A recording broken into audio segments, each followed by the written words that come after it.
Muito bem, nosso texto básico de hoje encontra-se em Lucas capítulo 22, dos versos 39 ao 46. Lucas 22, 39 ao 46, que nos diz da seguinte maneira: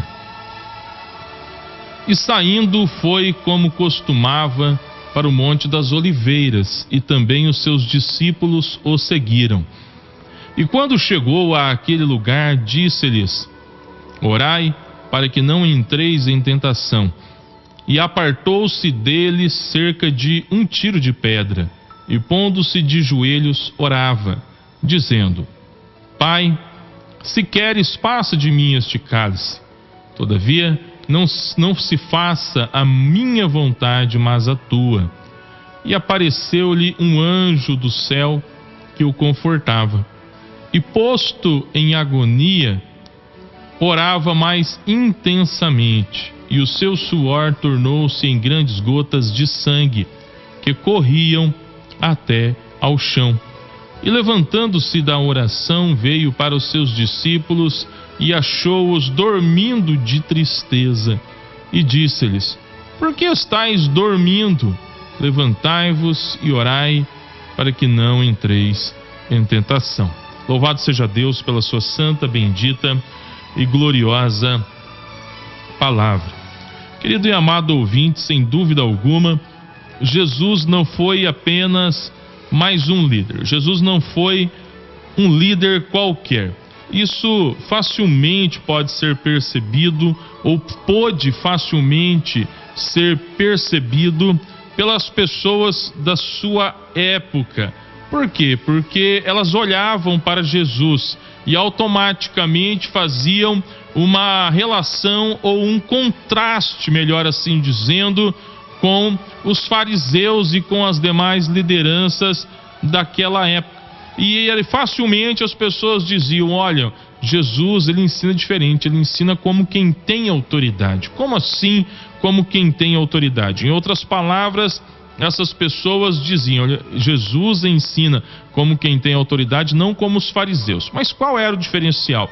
O diferencial é que os fariseus tão somente eles diziam o que as pessoas deveriam fazer, né? Eles atavam fardos pesadíssimos, mas nem de longe eles queriam carregar aquilo que eles estavam propondo. É mais ou menos aquele tipo de filosofia assim: olha, faça o que eu falo, mas não faça o que eu faço. Em outras palavras, tinham uma aparência, tinham um estereótipo, tinham uma fachada, mas não tinham vivência daquilo que pregava. Diferentemente, Jesus não apenas dizia aquilo que as pessoas deveriam fazer, mas ele mostrava como de fato deveria ser feito. E o texto que nós lemos aqui é mais um grande exemplo acerca disto, pois mais do que falar a respeito da oração, mais do que motivar os seus discípulos acerca da oração, de mostrar a sua importância, Jesus não apenas fez isso, mas Jesus também orou. Esta narrativa, meu querido, ela encontra-se diretamente relacionada ao evento da Páscoa. Nós podemos perceber isso claramente no versículo de número 7 deste mesmo capítulo, o capítulo de número 22, que diz: Chegou, porém, o dia dos asmos, em que importava sacrificar a Páscoa. E a Páscoa, meu querido, ela era uma das festividades principais, uma das principais festividades judaicas, isso para não dizer a principal. E nesta ocasião, da Páscoa, Jesus celebrou a ceia logo após a Páscoa com os seus discípulos. Versículos 19 e 20: Tomando o pão e havendo dado graças, partiu-o e deu-lhe, dizendo: Isto é o meu corpo que por vós é dado, fazei isto em memória de mim. Semelhantemente, tomou o cálice depois da ceia, dizendo: Este cálice é o Novo Testamento no meu sangue, que é derramado por vós. E depois que Jesus ministrou a ceia, ele afirmou que o traidor já estava ou estava entre eles. No versículo 21, pode ser visto isto, mas eis que a mão do que me trai está comigo à mesa. Além disso, Jesus dialogou com os seus discípulos acerca de várias questões, como por exemplo a necessidade de serem servos. Isso está registrado nos versos 24 ao 30, não leremos tudo aqui, senão vai ficar um tanto quanto extensa a nossa reflexão. Jesus também dialogou com os seus discípulos, ou melhor dizendo, alertou, o seu discípulo Pedro acerca das 3 vezes que ele o negaria. Está registrado nos versos 31 ao 34, e lembrou também os seus discípulos da providência que eles experimentaram ao cumprirem a obra missionária, e isso está registrado nos versos 35 ao 38.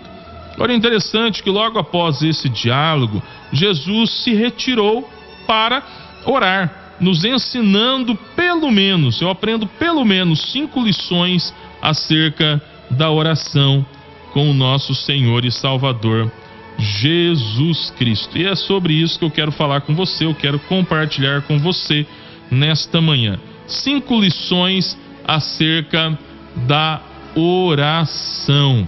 Primeira lição que eu aprendo acerca da oração é que nós precisamos ter momentos a sós com o Pai Celestial. Nós precisamos ter momentos a sós com o Pai.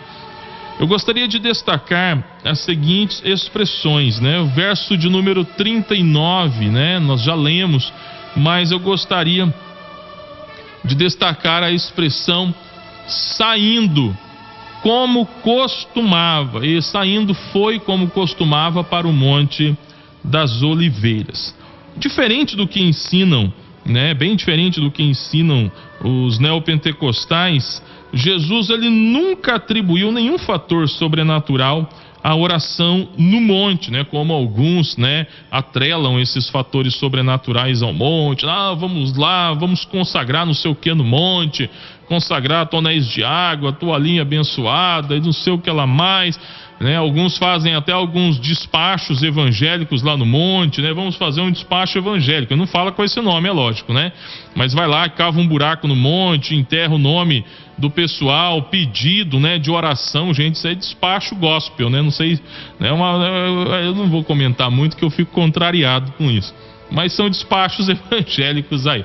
Então, muitos líderes vão lá e fazem isso. Não, porque no monte nós temos que orar no monte para ter poder e não sei o que e tal. Jesus nunca foi orar no monte, no sentido de que no monte tem alguma coisa extranatural ou sobrenatural, algo diferente de qualquer outro lugar. Jesus nunca foi no monte para fazer campanhas. Olha, vamos no monte fazer uma grande campanha de poder, traga uma peça de roupa, traga aí. Jesus nunca fez isso. Jesus nunca foi no monte para ver as folhas secas acendendo, os pés das árvores. Pastor, e tudo fica verde e tal, e aquela coisa toda. Jesus nunca foi no monte com essa finalidade. Jesus ele ia ao monte apenas para recorrer à presença do Pai, porque no dia a dia, na cidade, na correria, ele não conseguia fazer isso. Por quê? Porque a multidão o apertava, a multidão, uma grande multidão de pessoas queria estar perto dele, queria estar ouvindo suas palavras, queria receber uma palavra de libertação. Jesus curava, Jesus libertava, Jesus fazia muitas obras tremendas na vida das pessoas, e as pessoas viviam de um lado para o outro correndo atrás dele, pelo que ele precisava de um local para orar, um local retirado. E outra coisa, um outro fator elementar pelo qual Jesus orava no monte, mais necessariamente que no Monte das Oliveiras, era porque, vamos pensar, meu querido, nós estamos aqui na igreja em formação, e aqui não se tem templos cristãos como nós temos hoje, ainda não existia a igreja como existe hoje, a igreja como instituição, Então, se Jesus quisesse ter um tempo de oração, de qualidade com o Pai, ensinar, principalmente ensinar isso aos seus discípulos, porque Jesus sempre esteve em plena comunhão com o Pai e com o Espírito Santo, uma vez que Ele é Deus junto com o Pai, com o Espírito, e Deus, Ele é um só Deus, indivisível, e Deus sempre esteve em comunhão, mas Ele queria demonstrar essa necessidade que o ser humano, Jesus como homem, queria mostrar aos seus discípulos que todo homem necessita manter uma comunhão íntima com o Pai. Então veja bem, Jesus não foi ou não ia para o monte para fazer campanhas, ver gravetos brilhando, mas para poder ficar a sós com o Pai. O versículo 41 diz: ele por sua vez se afastou cerca de um tiro de pedra. Interessante que ele vai com os seus discípulos no monte, né? Falou: ó, gente, aqui agora nós vamos orar.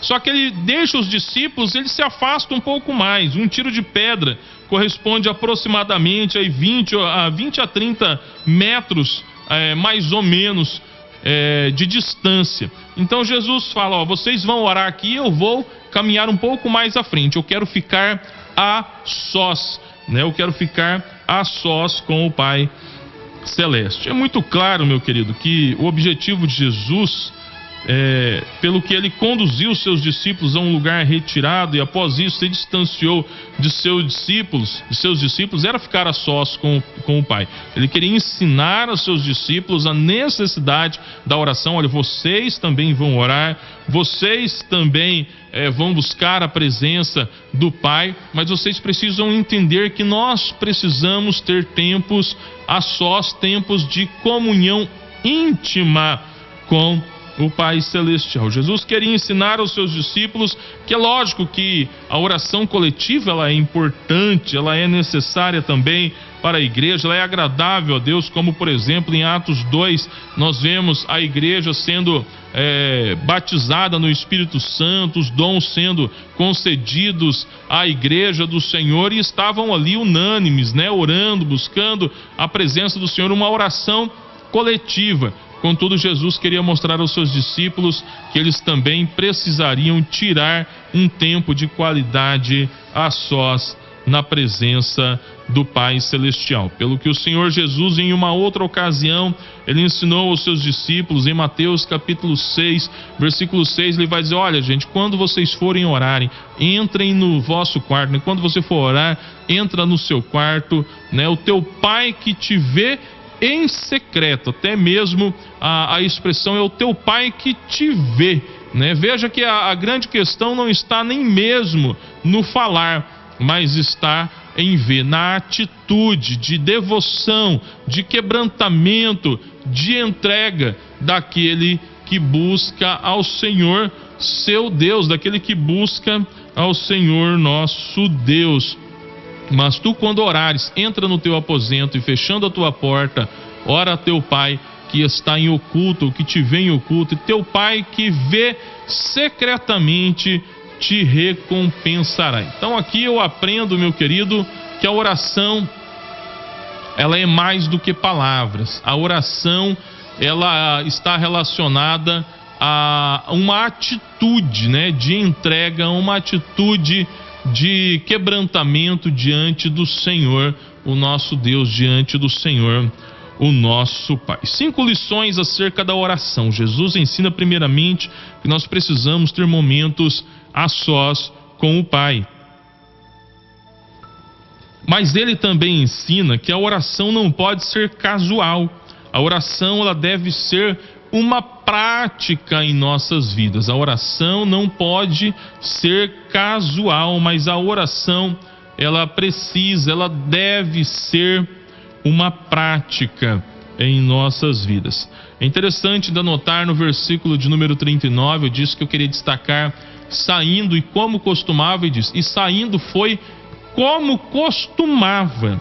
Veja, a oração, né, esse ato, essa atitude de se retirar da cidade para ter um momento a sós com o Pai, não era algo esporádico, não era algo ocasional, mas era algo continuado.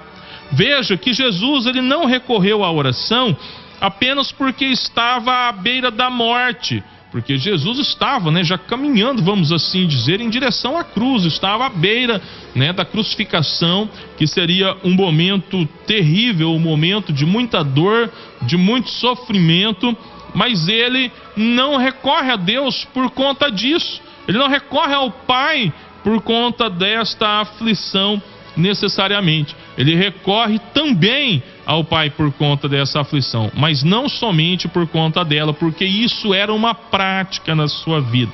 Jesus, o mestre, ele queria ensinar aos seus discípulos que não devemos lembrar apenas de orar, né, quando as coisas estão indo mal. Não devemos lembrar de orar apenas quando tudo vai mal, como muitos fazem em nossos dias, mas nós devemos buscar a presença de Deus através da oração em todos os momentos e circunstâncias das nossas vidas, em todos os momentos e circunstâncias das nossas vidas. Pelo que eu gostaria de dizer para você, meu querido e amado irmão que está ouvindo essa reflexão aí na sua casa, no seu trabalho, oremos sim nas aflições, também oremos na bonança, enfim, oremos em qualquer situação. A oração precisa fazer parte da vida do cristão. Não se lembre de orar apenas quando as coisas estiverem difíceis, quando as coisas estiverem caminhando mal, mas se lembre de orar ao Senhor em todos os momentos, ao levantar, ao deitar, ao caminhar, a todos os momentos você pode, né? Paulo diz que nós devemos orar sem cessar. Pastor, como que eu oro sem cessar? Eu não posso, eu não tenho tempo para ficar o dia todo de joelhos orando, meu querido. E quem disse que você precisa fazer isso? Né? O que nós precisamos é elevar o nosso pensamento ao Senhor quando você está dirigindo, quando estamos dirigindo. Muitas vezes, irmãos, sempre estou dirigindo, estou pensando, Senhor, muito obrigado pela vida, obrigado pelo livramento, obrigado porque o Senhor é comigo, ou quem sabe eu estou precisando de uma direção, Senhor, o que eu vou fazer nessa situação? Me dá uma orientação, me guia, me conduza, Senhor, só o Senhor tem a resposta certa. Estou orando. Qualquer pessoa que olhe para mim e fala, ele está dirigindo, mas eu estou dirigindo, mas não apenas dirigindo, eu estou orando. Lá na fila do banco, né? Você olha e vê algumas situações, né? Pessoas extremamente distantes de Deus, e talvez não seja aquele momento de você pregar a palavra naquele momento, vai causar uma confusão, vai causar uma desavença, mas eu posso orar por aquela vida. Talvez naquele momento eu não vou nem ter tempo suficiente para ensinar o Evangelho, mas eu posso orar, Senhor, abençoa essa vida, liberta. Uma pessoa que passou pela gente na rua, não está passando pela gente na rua, seja uma pessoa embriagada, uma pessoa que está na prostituição, alguém que faz uso de drogas mais pesadas, Senhor, em nome de Jesus, eu não conheço essa pessoa, mas o Senhor conhece, e eu sei que ela é valiosa para o Senhor. Liberta, transforma, usa-me, Senhor, dá-me uma oportunidade de falar do Teu amor, meu Deus, em nome de Jesus, faz uma obra nessa vida. Nós podemos orar sim, em todos os momentos, em todos os lugares, em todas as situações. Glória a Deus. Mas o Senhor Jesus, Ele nos ensina uma terceira lição. Ele diz que são 5 lições acerca da oração, sendo que a primeira é que precisamos ter momentos a sós com o Pai. A segunda é que a oração não pode ser apenas casual. A oração não pode ser casual, ela deve ser uma prática. Em terceiro lugar, a oração não é apenas importante, ela é necessária. Grave isso, meu querido, a oração não é apenas importante, ela é necessária. O Senhor Jesus deixa isso bem claro para a gente no versículo 40. Mais uma vez ele vai dizer: quando chegou àquele lugar, disse-lhes: orai para que não entreis em tentação. Orai para que não entreis em tentação. A expressão para que não indica que a única forma que nós temos de não ceder às tentações é ter uma vida pautada na contínua oração. Para que não entreis em tentação. Jesus, ele estava ensinando aos seus discípulos que eles não teriam uma outra saída senão orar, senão buscar a comunhão continuada com o Pai. Mas eu gostaria aqui de fazer uma diferenciação. Porque nós não podemos confundir tentação com provação, porque a tentação, ela não vem de Deus, a tentação vem do tentador, o diabo. Mateus capítulo 4, Jesus foi tentado por quem? Por Deus Pai? Não. Jesus foi tentado pelo diabo. E a tentação, ela advém dos desejos desenfreados da carne. Ela pode advir do diabo, ou pode vir aí, né, dos desejos desenfreados da nossa própria carne. Como Tiago disse, né, no capítulo 1, versos 13 e 14 da sua epístola: ninguém sendo tentado diga, de Deus sou tentado, porque Deus não pode ser tentado pelo mal e a ninguém tenta. Então a tentação não é proveniente de Deus, mas é algo proveniente do diabo. Então veja bem, se a tentação não é algo de Deus, a tentação é algo que vem do diabo, o que Jesus estava tentando ensinar aos seus discípulos? Jesus estava mostrando aos seus discípulos que, gostando ou não, eles estavam inseridos num campo de batalha, onde batalhariam constantemente contra o diabo e seus demônios, bem como contra sua própria natureza caída que herdaram de Adão. Jesus estava dizendo: olha, prestem atenção, vocês estão inseridos num campo de batalha. A luta, a batalha espiritual, ela é constante contra o diabo e seus demônios e contra a própria natureza caída que vocês herdaram de Adão. E a única forma, Jesus deixa bem claro que não existe outra forma de vencer essa batalha senão através da oração. Vocês não podem vencer esta luta se não tiverem uma vida marcada pela oração. Pelo que Jesus mostra aos seus discípulos que só restam duas opções: ou viver na prática da oração, ou viver na prática do pecado. Se nós vivermos orando, nós não vamos ter tempo para desagradar a Deus. Mas o indivíduo que vive pecando, ele não consegue fazer a vontade do Senhor. E era mais ou menos isso que Jesus estava ensinando aos seus discípulos. Se vocês quiserem vencer a batalha, se vocês quiserem vencer essa luta travada contra o diabo, seus demônios e contra a própria natureza caída de vocês, os desejos impróprios da carne, vocês precisam ter uma vida contínua de oração. Vocês precisam ter um tempo a sós com o Pai. Vocês precisam orar constantemente, não ter a oração como algo casual, mas como uma prática continuada na vida de vocês. Por quê? Porque a oração, ela não é apenas importante, mas ela é necessária. Não podemos viver sem oração. Por isso um pregador, eu não me recordo o nome, mas ele disse uma frase, não sei se é dele essa frase, mas eu ouvi da boca dele. Ele sabiamente disse que a oração é a respiração da alma. E isso é muito verdade, porque assim como nós não podemos viver sem a água, que é um elemento necessário à vida, não tem como eu falar assim: de hoje em diante eu não vou tomar mais água. Loucura, lógico que eu vou morrer, né? E, por exemplo, o ar, o oxigênio, falar assim: de hoje em diante eu não vou respirar mais, o ar está muito poluído, né? Então de hoje em diante eu não vou mais respirar. Loucura, nós vamos morrer, óbvio, porque nós não podemos viver sem respirar. Pelo que então esse pregador, ele diz que a oração é a respiração da alma. Em outras palavras, né? Ele usa aí uma figura de linguagem para dizer: olha, da mesma forma, não é uma metáfora, da mesma forma como nós não podemos respirar, viver sem respirar, nós não podemos viver sem orar. Nós vamos morrer espiritualmente se nós não orarmos. Mas Jesus ensina uma quarta lição. Primeiramente, ele ensinou que precisamos ter momentos a sós com o Pai.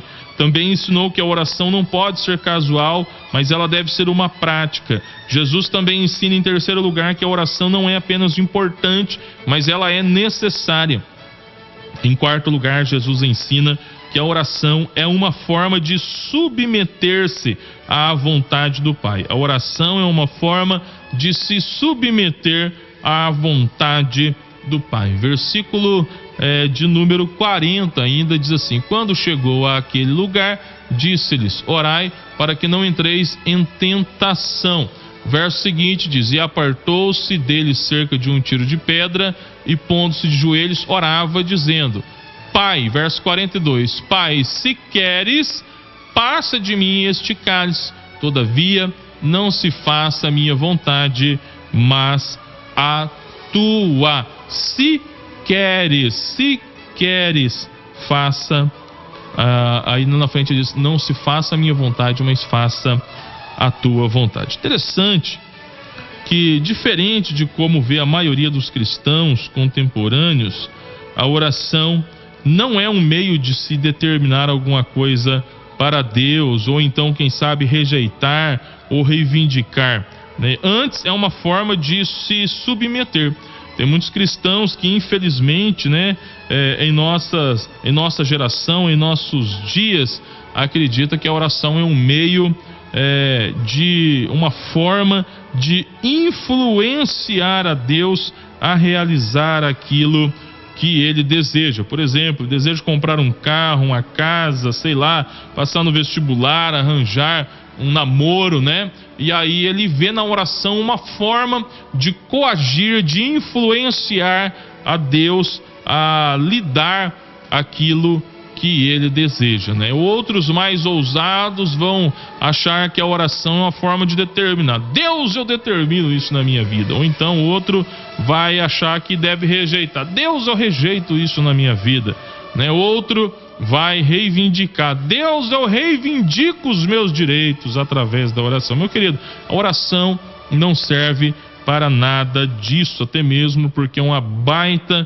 de uma heresia, e eu diria que é um baita de um pecado o indivíduo querer determinar ou rejeitar qualquer coisa com relação a Deus, porque é o mesmo que dizer assim: quando eu estou querendo determinar, eu estou dizendo assim: olha, eu tenho poder. Nós não temos poder nenhum. Quem tem poder é o Senhor Jesus. Ele é o único que, na verdade, não determina, mas já determinou todas as coisas, né? Para nós pode até parecer que ele determina de forma fragmentada, porque nós estamos presos ao tempo, mas o Senhor é eterno, e na verdade para ele tudo que vai ser já foi, né? Isso está acontecendo para a gente, que nós que estamos presos ao tempo, ao decorrer do tempo, mas isso não acontece para Deus, que é eterno. Para Deus tudo que vai ser já foi, e a eternidade ela pressupõe a ausência do tempo, ou estar fora do tempo, porque o próprio Deus é o criador do tempo.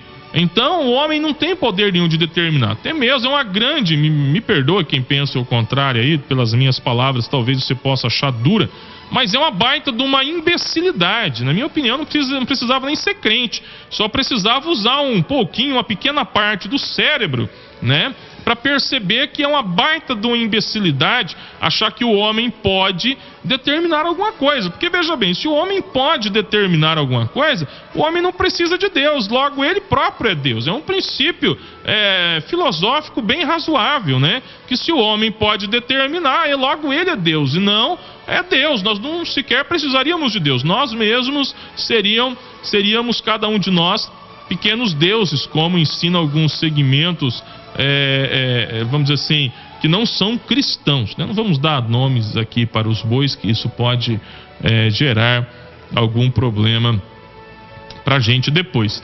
Mas veja bem, se eu acreditasse, né, que nós temos que rejeitar alguma coisa, eu teria muita dificuldade de ser cristão. Porque, peraí, então Deus não é perfeito, Deus não sabe o que Ele permite na minha vida. O apóstolo Paulo vai dizer que Deus não nos dá um fardo, uma carga, Ele não permite uma prova além do que nós podemos suportar. Deus, eu rejeito isso na minha vida. Mas peraí, que palhaçada. Se eu sou servo, e Deus é Deus, eu sou filho, e Deus é meu pai, o filho não pode chegar para o pai e falar nessa petulância: pai, eu não aceito isso na minha vida. O pai ele chega e fala: você vai fazer isso, você vai lavar o carro. Não, eu não aceito lavar o carro. Ah, meu querido, a chapa esquenta, hein? Ah, mas esquenta. Na hora. Não tem negócio. Te mandei, você vai lavar e ponto final. Manda quem pode, obedece quem tem juízo. Tem esse negócio, eu não aceito. Conversa para boi dormir, meu queridão. Isso aí é papel trocado. né? Esse pessoal aí que não lê Bíblia e gosta de se meter a mestre, que não sabe, olha, é complicado, analfabeto de Bíblia, tem nenhum entendimento, nenhuma formação teológica e se mete a querer ensinar. Isso é um grande problema, porque Jesus diz que a quem muito é dado, muito será cobrado. Ele falou, então vocês fiquem espertos, fiquem atentos, não queiram muito de vocês serem mestres não, porque isso pode gerar muito problema, né? Muitos problemas para vocês, e até mesmo pode gerar aí a condenação eterna. Eu confesso que se eu acreditasse que nessa besteira dessa teoria aí da reivindicação, eu tenho dito isso, a última coisa que eu queria ser era crente, porque peraí, mas que Deus é esse que eu tenho que reivindicar, né? Deus, eu exijo, eu reivindico os meus direitos. Peraí, então eu estou crendo que esse Deus é um Deus inadimplente, é um Deus que não paga. Bom, primeiro que eu estou acreditando que eu tenho mérito, né? Porque se eu estou reivindicando é porque eu tenho mérito, é porque eu mereço. E biblicamente falando,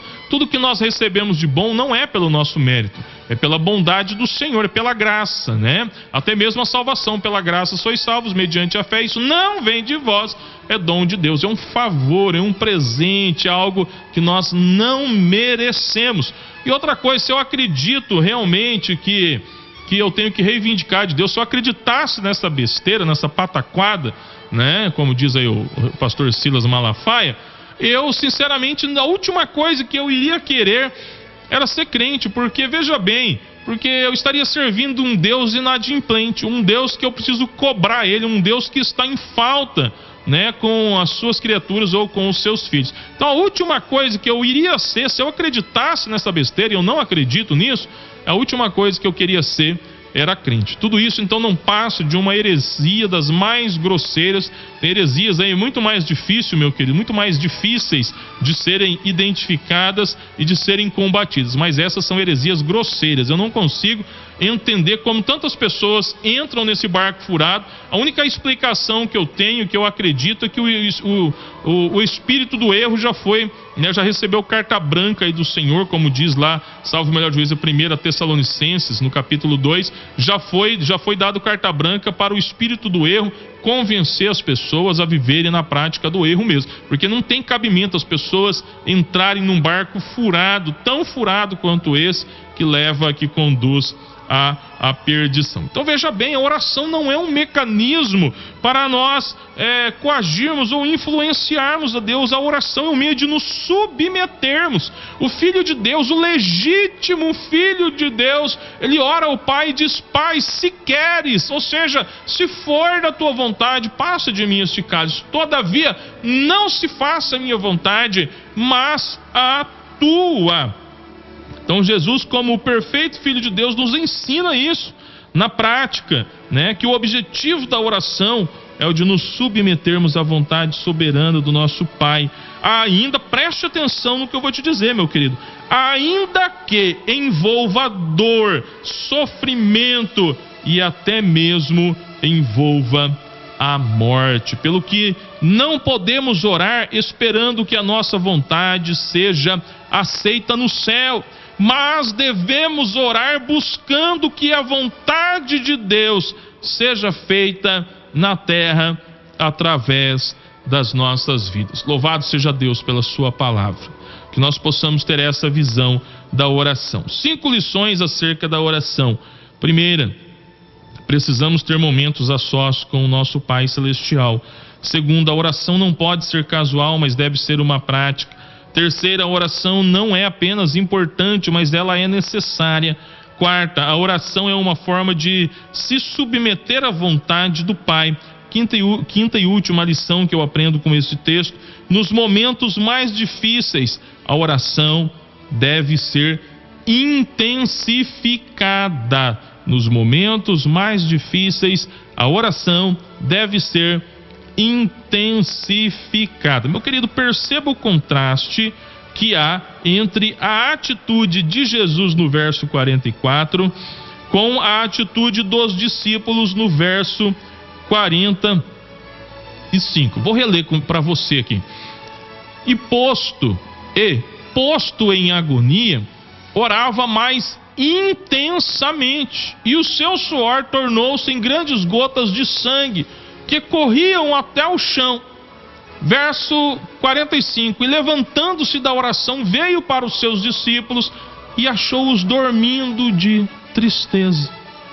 É interessante, meu querido, que Jesus, na sua natureza humana, ele vivia um momento de profunda angústia, ao ponto do seu suor se tornar como gotas de sangue, né? Pelo menos é assim que registra a edição revista e atualizada. A corrigida vai dizer que se tornou mesmo, seu suor tornou-se em grandes gotas de sangue. A atualizada vai dizer que é uma comparação, como gotas de sangue. Seja lá como for, se transformou mesmo ou não em gotas de sangue, embora alguém que acredite que isso seria sim possível devido à grande tensão que Jesus estava vivendo naquele momento, a profunda angústia que ele estava vivendo naquele momento, o fato é que o Senhor Jesus estava no momento de grande angústia, diria assim, uma angústia de morte, literalmente. E o que Jesus fez diante dessa profunda angústia, essa angústia que consumia, né, as suas emoções como homem? Vamos pensar em Jesus, 100% Deus, mas 100% homem. Ele assumiu também, né, o físico, assumiu também ali as condições humanas. E naquele momento, o que fez o Senhor Jesus? O texto nos mostra que o Senhor Jesus ele passou a orar ainda mais, orava mais intensamente. Jesus queria mostrar aos seus discípulos que diante das aflições da vida, que diante dos problemas, quanto maior for o problema, quanto mais alto for o obstáculo, quanto mais difícil for a situação, aí nós devemos orar ainda mais. Se nós já orávamos bastante, vamos orar ainda mais. Se orava pouco, ore ainda mais, meu querido. Nós não podemos deixar de orar. O grande problema da grande maioria dos crentes, né, que sofrem frustrações da vida e acabam sendo derrotados, é que assumem a mesma atitude dos discípulos. Jesus ele levanta, né, da oração e ele vai até os seus discípulos. E como ele encontra os discípulos? Verso 45 diz que ele encontrou os discípulos dormindo de tristeza. Dormindo de tristeza. Interessante que, diferente do seu mestre, os discípulos parecem ter esgotado as suas forças de tanto chorar. Choraram até se entregar, ou até se entregarem ao sono, conforme nós vemos aí no verso 45, a expressão dormindo de tristeza. Como alguém dorme de tristeza, pastor? Chorando, até esgotar suas forças e pegar no sono. Jesus fala: gente, vocês não podem fazer isso. Jesus chega lá e no versículo 46 ele diz: por que estáis dormindo? Em outras palavras, vocês não podem dormir. Jesus, mas nós estamos muito tristes. Nós sabemos, o Senhor vai para a cruz, e agora o que a gente vai fazer? Nós estamos muito tristes. Interessante que eles estavam tristes porque Jesus ia morrer, agora Jesus ia ser crucificado. Agora, meu querido, olha, eu vou falar um negócio para você, cá entre nós. A dor da crucificação é um negócio assustador, porque tinha 3 tipos de morte, vamos dizer assim, imposta naquela época, 3 principais, que era a forca, né?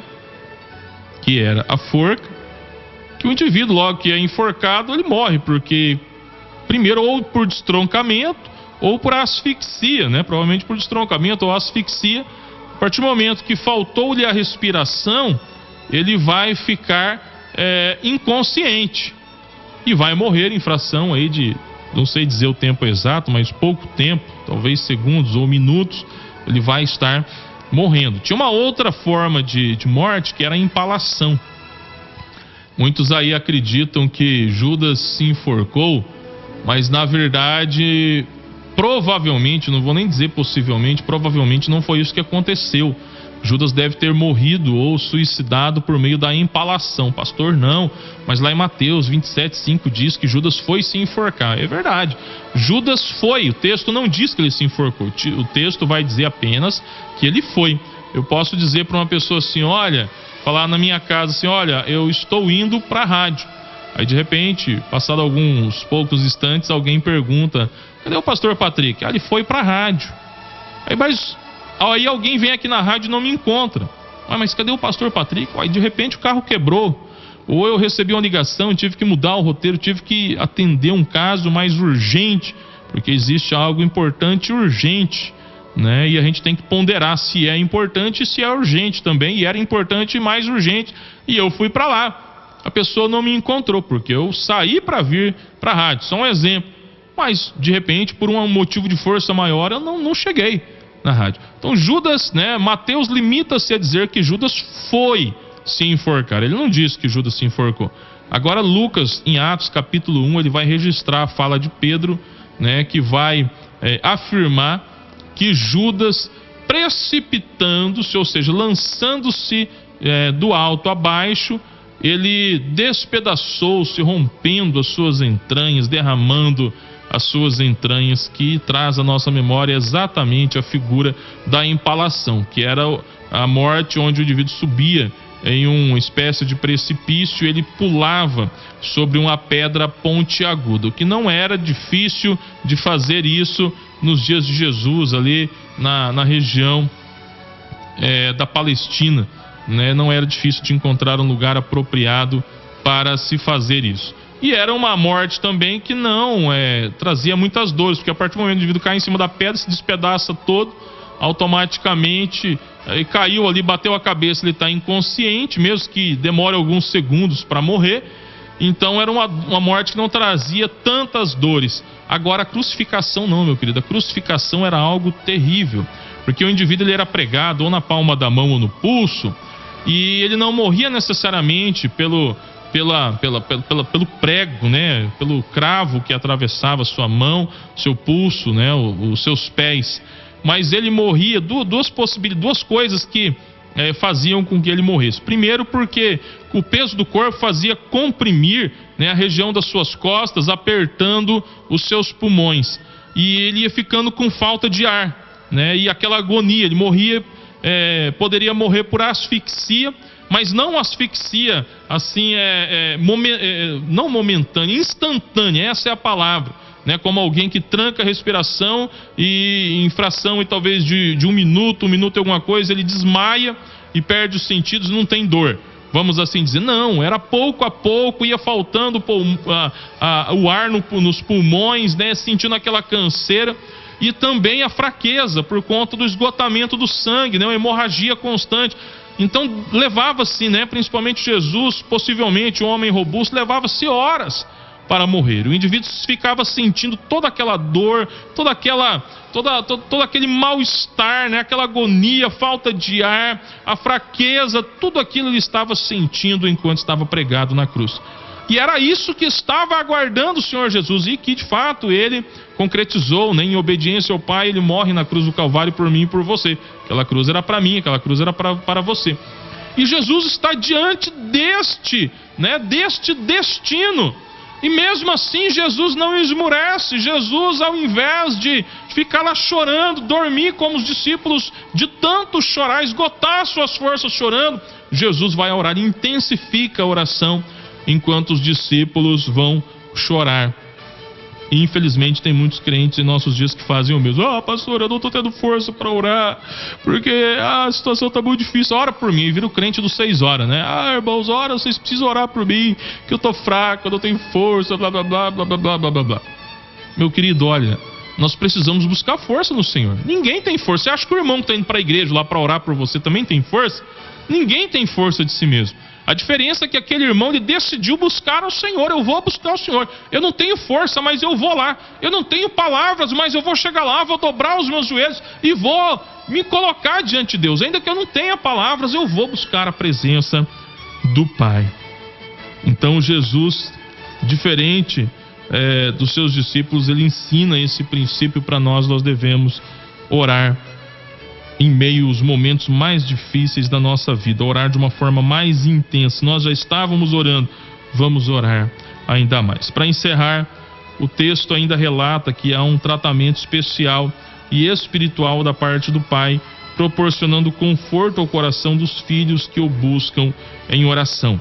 E por isso a oração ela é um dissipador espiritual, pelo qual a angústia ela é diminuída ao ponto de ser suportada até que seja finalmente vencida, como o nosso Senhor e Salvador Jesus Cristo, ele venceu. Versículo 43 diz: e apareceu-lhe um anjo do céu que o confortava. Só que o grande problema, preste atenção na palavra, confortava. O grande problema é que nós sempre oramos esperando que Deus mande um anjo do céu para acabar com o problema. Jesus escapou da cruz? Pergunta básica. Deus, o Pai, ouviu a oração do Filho? Não, meu filho, você não vai passar pela cruz. Não. Você vai passar pela cruz. Você precisa passar pela cruz. A cruz é coisa de crente. A cruz é coisa de filho de Deus. E nós somos filhos de Deus, ainda que por adoção fomos adotados, segundo nos ensina João, capítulo 1, versículo 12. Mas nós somos filhos de Deus. Então a cruz diz respeito a mim e a você. Então não fique esperando, meu querido, que sempre, pode até ser que em alguma ocasião, Deus ele possa enviar um anjo sim para nos livrar da prova, mas normalmente ele vai nos livrar na prova, ou então ele apenas vai nos confortar para suportarmos a aflição, até que possamos vencê-la completamente. Jesus foi confortado pelo Pai, enviou um anjo para confortá-lo como homem, a natureza humana de Jesus, para que ele pudesse continuar a caminhada rumo à cruz, fosse crucificado, obtesse a salvação para nós, pobres e miseráveis pecadores, para que depois disso se assentasse à destra de Deus Pai, donde ele virá julgar os vivos e os mortos, como diz o credo apostólico. Será que nós estamos dispostos, meus queridos, amados, ouvintes da palavra do Senhor, a nos contentarmos com o conforto do Senhor? Nós vivemos em uma geração hedonista, uma geração que busca a todo custo rejeitar a dor, rejeitar o sofrimento. Deus, eu não aceito isso, Deus, eu rejeito aquilo, Deus, eu determino a minha bênção. Só querem viver de prazer. E eu lamento dizer, eu não estou dizendo que, pastor, o senhor não é deste mundo, o senhor gosta, o senhor é masoquista, o senhor gosta de sofrer. Lógico, ninguém gosta de sofrer. Jesus também não gostou de sofrer, senão ele não teria sequer orado ao Pai. Mas às vezes é necessário. Se Jesus tivesse desistido, não vou, essa cruz ela é muito dolorosa, nós estaríamos perdidos. Então, meu querido, entenda esse princípio. Deus tem um conforto especial para aqueles que o buscam em oração. Que nós possamos a cada dia buscar mais e mais ao Senhor nosso Deus. Eu quero orar, meu querido, com você nesta hora. Quero buscar a presença do Senhor juntamente com você agora, em nome de Jesus.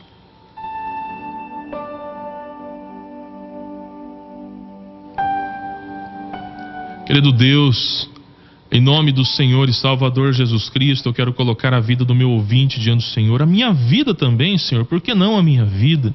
Sendo que eu também preciso tanto do Senhor, sendo que eu não sou nenhum super-homem, nenhum super-crente, até mesmo porque não existe nada disso. Eu preciso também do Senhor tanto quanto qualquer outra pessoa, porque eu também sou frágil, eu também sou fraco, também sou pobre, miserável, pecador. Mas eu tenho o privilégio de ter sido alcançado pelo Senhor, de conhecer a Tua palavra, de saber que o Senhor me ama, e eu sou muito grato ao Senhor por isso. É um amor inquestionável, é um amor que traz profundas evidências, das quais a maior é a evidência de sangue, onde Cristo Jesus derramou o seu sangue puro na cruz do Calvário por mim, por nós pecadores. Eu quero te pedir, Senhor, que em nome de Jesus, ó Pai, que a exemplo do Teu Filho, Teu Santo Filho, Jesus Cristo, como filhos adotivos, nós também possamos ter prazer em ter momentos a sós com o Senhor. Que nós possamos buscar ter esses momentos íntimos contigo, termos uma vida de oração legítima, onde buscar a Tua presença não seja vista como pagar preço, não seja vista como algo pesado, como algo que precisa de uma imposição, mas seja vista a oração, meu Deus amado, como um momento de refrigério, como um momento de alento para a alma, como um momento satisfatório, um momento de satisfação. Por isso, Senhor, que a cada dia nós possamos nos lembrar que precisamos ter esses momentos a sós com o Senhor. Que nós possamos fazer da oração uma prática, não algo mecânico, Senhor, mas algo continuado.